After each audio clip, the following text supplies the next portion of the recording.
All right, how do we attack two positive numbers? Okay. Find two positive numbers whose sum is 30 and whose product is as large as possible.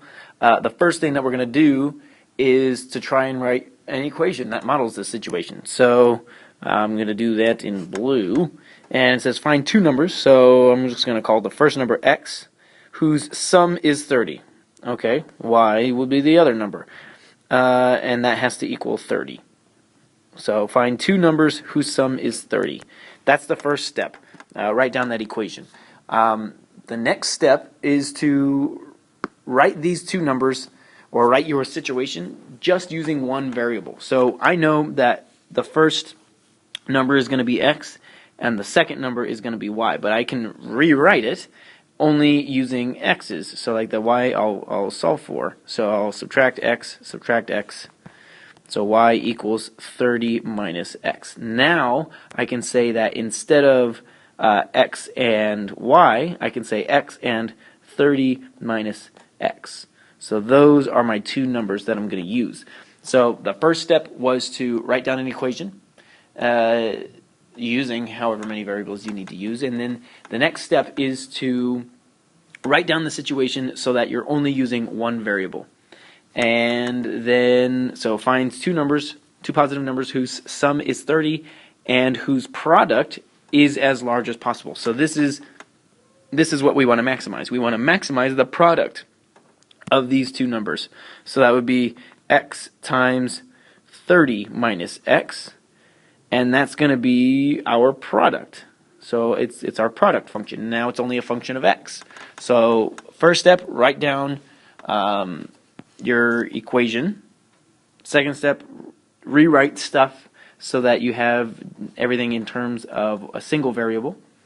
And the third step is to write down your primary equation that you're going to maximize or minimize. In this case, it's just the product, so I named it p of x.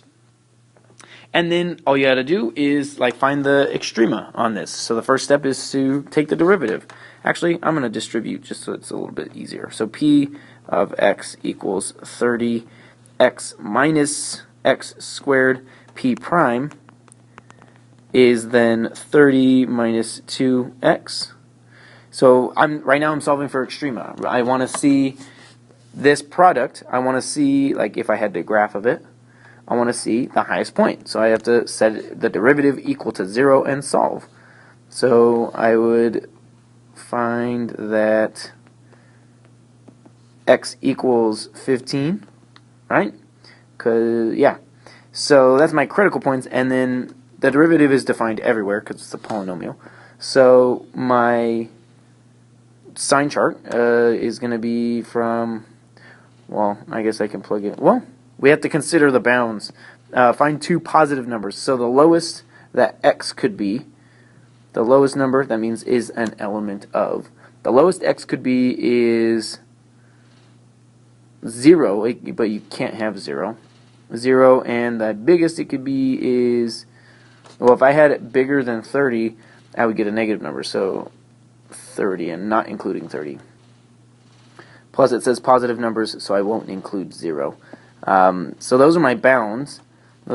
So I can't plug in 0. I'll plug in 1, and I'll plug in 16 to my derivative, sine of p prime. So that's this. If I plugged it in, what would I get? I would get just, 30 minus 2, that's positive. And then, so hopefully it looks like that. Plug in a 16, that's 32, negative, yep. So I know that I have a maximum here. I know I have a max. So the maximum product will be when x equals 15. Max when x is 15. That means the other number, actually, when x is 15. So if I'm answering the question, find two numbers whose sum is 30 and whose product is as large as possible. Then max when the numbers are 15. And what's the other number? 30 minus 15, which is still 15. So those are the two numbers. Max when there. It said find two numbers whose sum. Yes. If we wanted to find minimums, we'd have to plug in endpoints, but we can't plug in the endpoints here because 0 and 30 are not included in our interval. So there we go. And those are the two numbers. So yeah, I'm going to leave it at that. I wanted to do the first derivative test because I wanted to check to see if it is an actual maximum. That large as possible, that means a maximum. If I said small as possible, well, that would just be 0, except for I'm not allowed to plug in 0. So there actually is no smallest possible, because I can always make it a tiny bit smaller just by making this the x closer and closer to 0, or the y closer and closer to 0. So there we go. That's that problem. I'm going to do number 2.